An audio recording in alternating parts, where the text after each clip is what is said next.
મધુરે કૃષ્ણ, મધુરા એ રાધાજી અને માધુરી એ યમુનાજી. ભગવાન વર્ણન કરે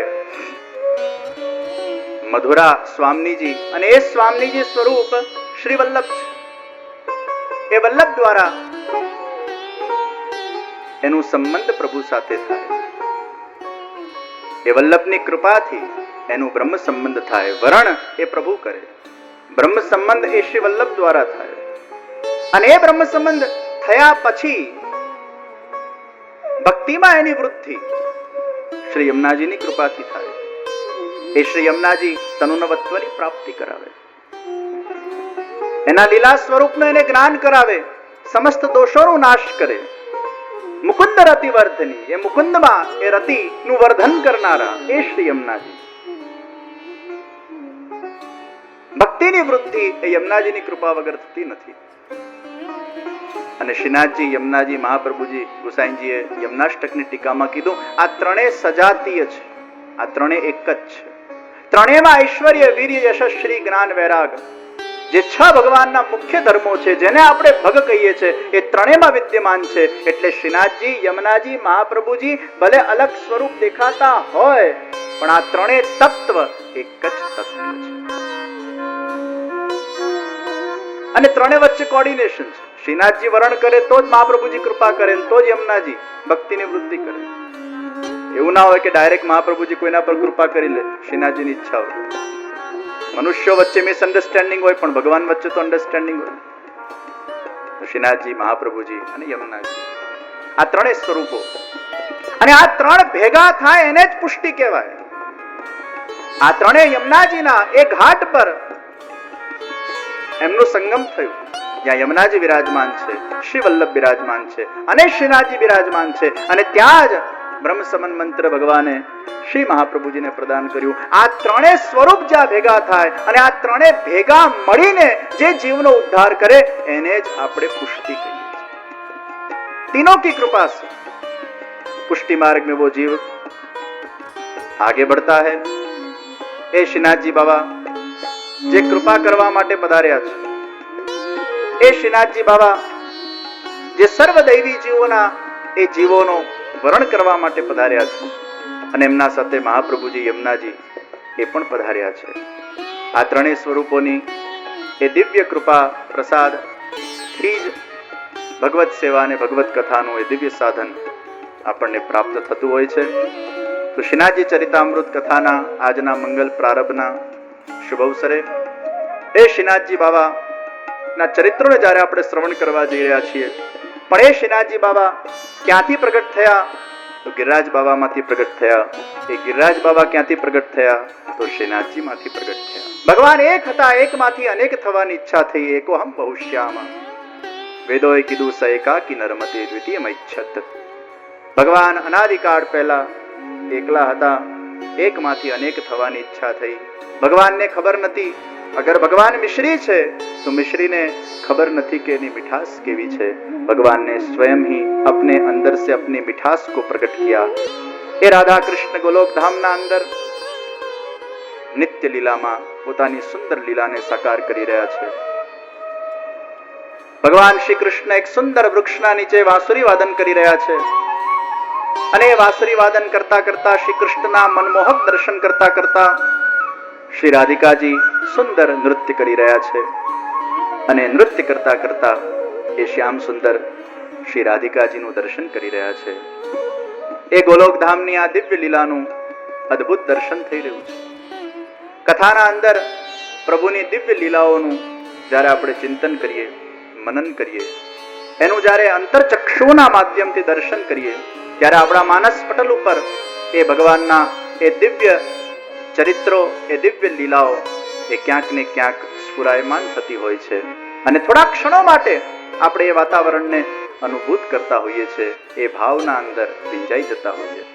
આપણે જે ઘરમાં રહેતા હોઈએ એમાં જે કંઈ પણ કર્મ કરીએ એ સૂર્ય ને ચંદ્રમાની સાક્ષીમાં કરીએ. સવારે ઉઠે તો सूर्य जोता હોય, रात्रे सोइए तो चंद्र जोता હોય. हम जो भी कर्म करते हैं सूर्य चंद्र की साक्षी में करते हैं.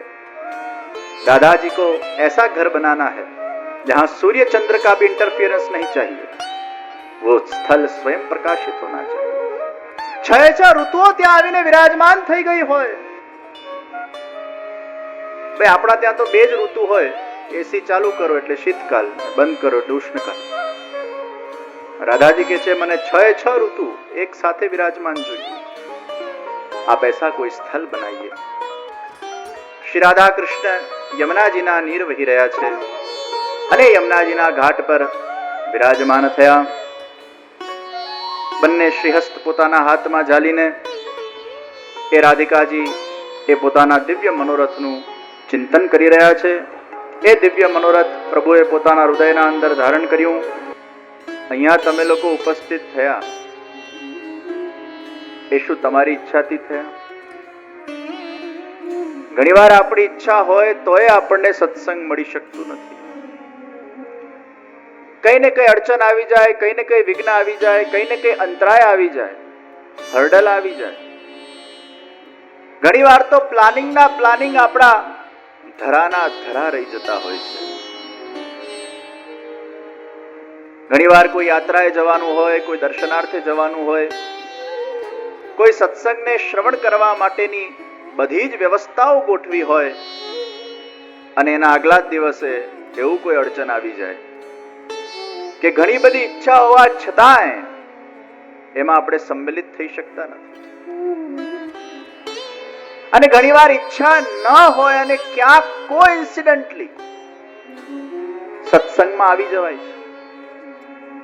કઈ જ પ્લાનિંગ ન કર્યું હોય, કઈ જ વિચાર્યું ન હોય, कल्पना पण न हो कि वो सत्संग में आकर मैं बैठूंगा, लेकिन भगवान ऐसे कोई संजोग, ऐसी कोई लीला हमारे जीवन में करते हैं, उनकी इच्छा से, उनकी कृपा से वो सत्संग की उपलब्धि हो जाती है. आज के समय में देखा जाए तो सत्संग बहुत सुलभ है, नहीं दुर्लभ है. सुलभता से उपलब्ध है, लेकिन वो उपलब्धि को हासिल करने की व्यवस्था कहीं न कहीं ईश्वर के द्वारा प्रदत्त होती है. દુનિયામાં જે વસ્તુ સરળ દેખાય છે એટલી સરળ હોતી નથી. ભગવાન કૃપા કરે ત્યારે એ સરળ બને છે, નહીં તો એ સુલભ વસ્તુ દુર્લભ હોય છે જ્યાં સુધી ઈશ્વર ઈચ્છા કરતો નથી. કેટલાય ચોપડીઓ ને ચોપડીઓ ઘરે પડી હોય, ગ્રંથો ઘરે પડ્યા હોય, ધૂળ ખાતા હોય, ખોલવાની ઈચ્છા થતી નથી, એને વાંચવાની ઈચ્છા થતી નથી. એ કેમ થતી નથી? કારણ કે હજી ઈશ્વર કૃપા થઈ નથી. કેટલી પણ સુલભ વસ્તુ આપણા જીવનના અંદર હોય, પણ એ સુલભ વસ્તુ ત્યારે જ પ્રાપ્ત થાય છે જ્યારે ઈશ્વર વિશિષ્ટ રૂપે જીવ પર કૃપા કરે છે. સત્સંગમાં આવીને બેસવું, ચાહે એક દિવસ માટે હોય, 2 દિવસ માટે હોય, 7 દાડા માટે હોય, અને 1 કલાક માટે હોય, અડધી કલાક માટે હોય, 1 ઘડી માટે કેમ ના હોય, એમાં કંઈક ઈશ્વરની ઈચ્છા છે. મેં એવા લોકો જોયા છે કે ઘણીવાર બા બાપુજીને સ્કૂટર પર કે બાઇક પર કે ગાડીમાં મૂકવા આવે, ખાલી પોતે સત્સંગ એમને ગમતું ના હોય, કે કરવું ના હોય, કે ટાઈમ ના હોય, જે પ્રતિકૂળતા હશે, પણ ઘણીવાર એકાદ સત્સંગનો વાક્ય એમના કાનમાં પડ્યો હોય, પછી વિચાર કરે ચાલને જરા 5 મિનિટ બેસીને તો જોઉં, અને 5 ના 15 મિનિટ થાય, 15 ના 30 મિનિટ થાય, 30 ના 3 કલાક થાય, અને પછી 7 દાડાની રજાએ મૂકી દેનાર લોકો જોયા છે. એમાં પછી એવો ચસ્કો લાગે, એવો ભગવાનને આકર્ષિત કરી લે, એવું એક ચુંબક ક્યાંક ને ક્યાંક એને અનુભૂત થાય, એક મેગ્નેટિક ફોર્સ એને આમ ખેંચતું હોય. અને આવું જ્યારે થાય ત્યારે સમજવું આ આપણી ઈચ્છા હતી, આ તો એની ઈચ્છા, અને એની ઈચ્છા વગર દરબારમાં અવાય જ નહીં. મને યાદ છે મારી યુકેમાં કથાનું બહુ મોટું આયોજન હતું, અને આખા વર્ષ અમારા નીમુબેન કોટેચા એટલા માઇક્રો પ્લાનિંગ વાળા વ્યક્તિ, આખું વર્ષ કથાના પ્લાનિંગમાં એમને ગુજાર્યું. અમારા સેક્રેટરીઓ ઉપર ને આજુબાજુના લોકો પર એટલા બધા એમના ફોનો આવે અને બહુ પરફેક્શન વાળા લેડી હતા. ખૂબ એમને મહેનત કરી અને બહુ હોશ હતી એમના મનમાં કે મારા ઘરાંગણે શ્રીનાથજીની કથા થાય અને કથાના સ્વરૂપે શ્રીનાથજી બાબા પધારે. પણ જુઓ ઠાકોરજીની લીલા કેવી હોય છે. આટલા વર્ષના પ્લાનિંગ હોવા છતાંય કથાના 20 દાડા પહેલા એ ભગવાનના ધામમાં પહોંચી ગયા. 20 દાડા પહેલા એ ઈચ્છા ધરી રહી ગઈ. એમના સુપુત્રોએ મને પ્રશ્ન કર્યો, મહારાજશ્રી, આટલી બધી ભગવાનની કથા માટેની કોઈની ઈચ્છા હોય અને ભગવાન છેલ્લા સમયે એક મારા માની ઈચ્છા પૂરી ન કરી શકે? આવું કરીને ભગવાનને શું મળ્યું?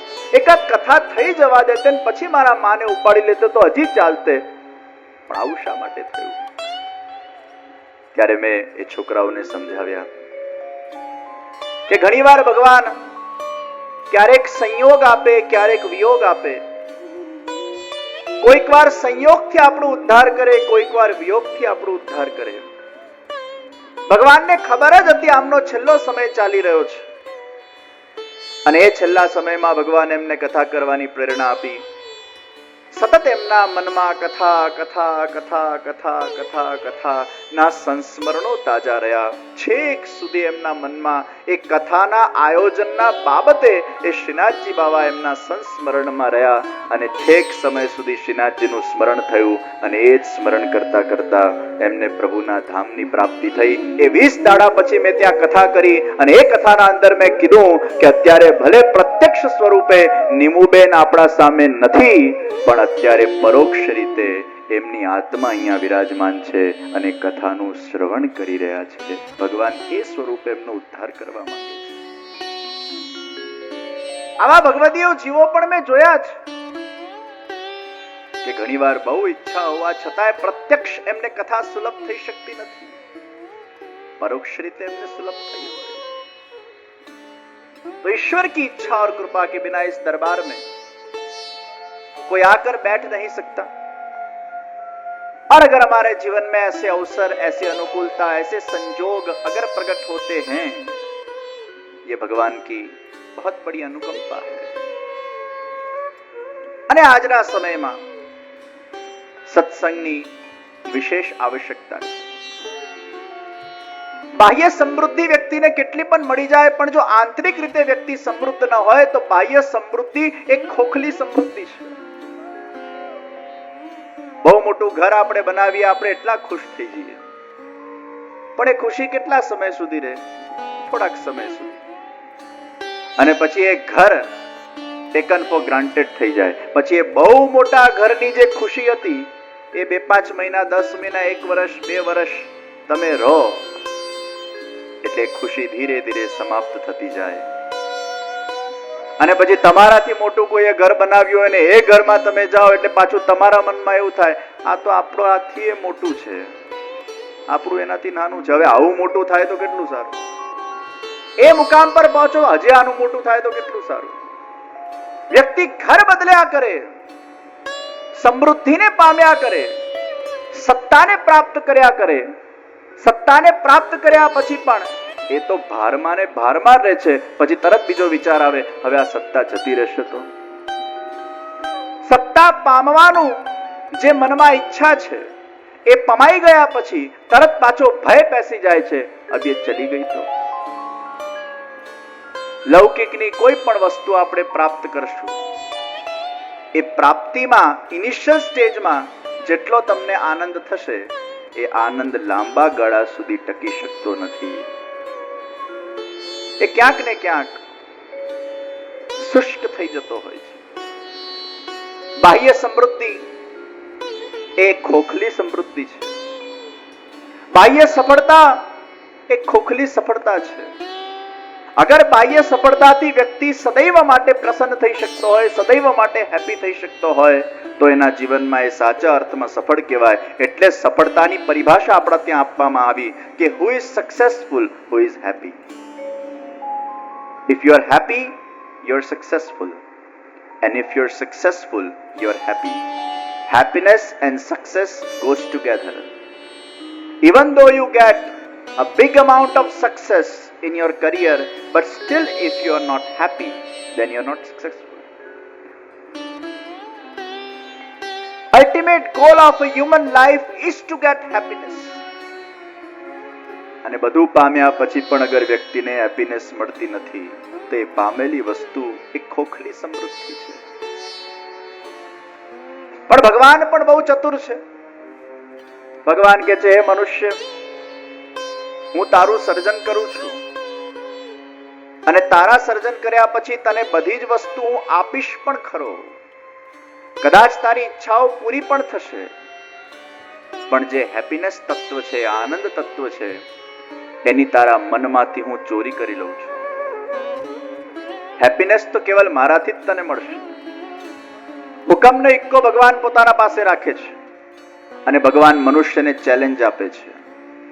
दुनिया के कोई भी कोने में तुम जाओ, कितनी भी उपलब्धियों को प्राप्त करो, कितनी भी सत्ता को प्राप्त करो, कितनी भी समृद्धि को प्राप्त करो, कितने भी पैसे को प्राप्त करो, कितनी भी प्रतिष्ठा को प्राप्त करो, फिर भी तुम्हें आनंद की प्राप्ति नहीं होगी जब तक तुम अपने आप को मेरे श्री चरणारविंदों के अंदर समर्पित नहीं करते.